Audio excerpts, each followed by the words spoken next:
ఒక దగ్గర జనసేన వాళ్ళను తెలుగుదేశం పార్టీ వాళ్ళు చంపేశారు అని చెప్పి 2 రోజుల నుంచి పెద్ద ఎత్తున మరీ ముఖ్యంగా ఒక సామాజిక వర్గానికి సంబంధించిన వాళ్ళు తీవ్రంగా ఫైర్ అవుతూ ఉన్నారు. మరో చోట శ్రీకాళహస్తిలో జనసేన పార్టీ అతన్ని అరెస్ట్ చేశారు అని చెప్పి వార్తలు వస్తూ ఉన్నాయి. జనసేన పార్టీ వాళ్ళకు సంబంధించి చాలా కంప్లైంట్స్ రైజ్ అవుతూ ఉన్నాయి. తెలుగుదేశం పార్టీ వైపు నుంచి మినిమం రెస్పెక్ట్ లేదు అని. మరొక వైపు రాజకీయంగా జనసేన అధ్యక్షుల వారు కూడా అంత యాక్టివ్గా కనిపిస్తలేరు. తానెందుకో ముభావంగానే ఉంటూ ఉన్నారు. కూటమిలో కూడా ఏమంటారు, ఈ నిన్న బహిరంగ సభలో కూడా అంత పెద్ద ప్రియారిటీ కనిపించలేదు తనకెందుకో.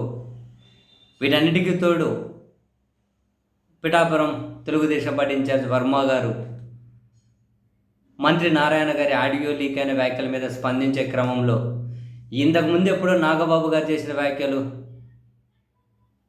ఎవరి కర్మ వల్లనో లేకుంటే ఏమంటారు వర్మ కర్మ అనే విధంగా తాను వ్యాఖ్యలు చేసి ఉన్నారు. దాన్ని కౌంటర్ ఇచ్చుకుంటూ ఎవడో వర్మ కర్మ అంటేనో ఎవడో అనే అన్నాడు. వర్మ కర్మ అంటేనో ఎవడో ఇంకేదో అంటేనో వర్మ ఎప్పుడైనా ఫైర్ బ్రాండ్ పిఠాపురంలో లక్ష్మణరేఖ దాటకూడదు కాబట్టి ఉంటూ ఉన్నాం కూటమిలో.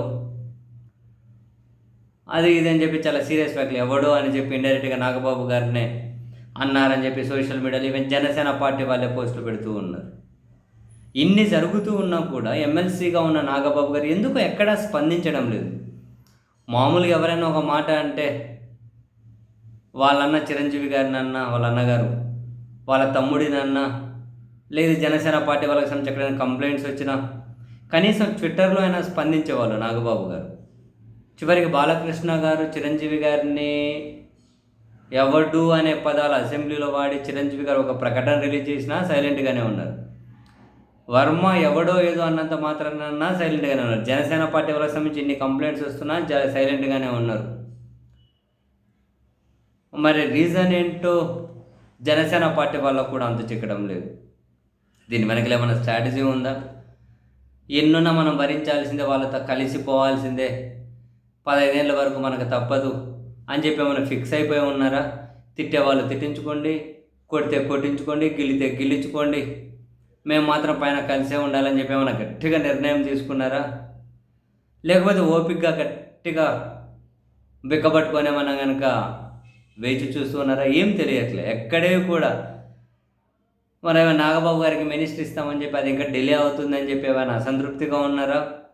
కారణం ఏంటో తెలియదు కానీ నాగబాబు గారు పొలిటికల్గా ఎక్కడ ఎలాంటి స్పందన లేదు. మరి ముఖ్యంగా టీడీపీ జనసేన కోఆర్డినేషన్కి సంబంధించిన జనసేన పార్టీ వాళ్ళ మీద జరిగే ఈ దాడులు, దౌర్జన్యాలు, ఇవన్నీ కూడా పైగా ఎవరైనా ఆయన ముందు మాట్లాడుతూ ఉంటే అగ్గి మీద గుగ్గిలం అవుతూ ఉన్నారట ఈ అంశాలు.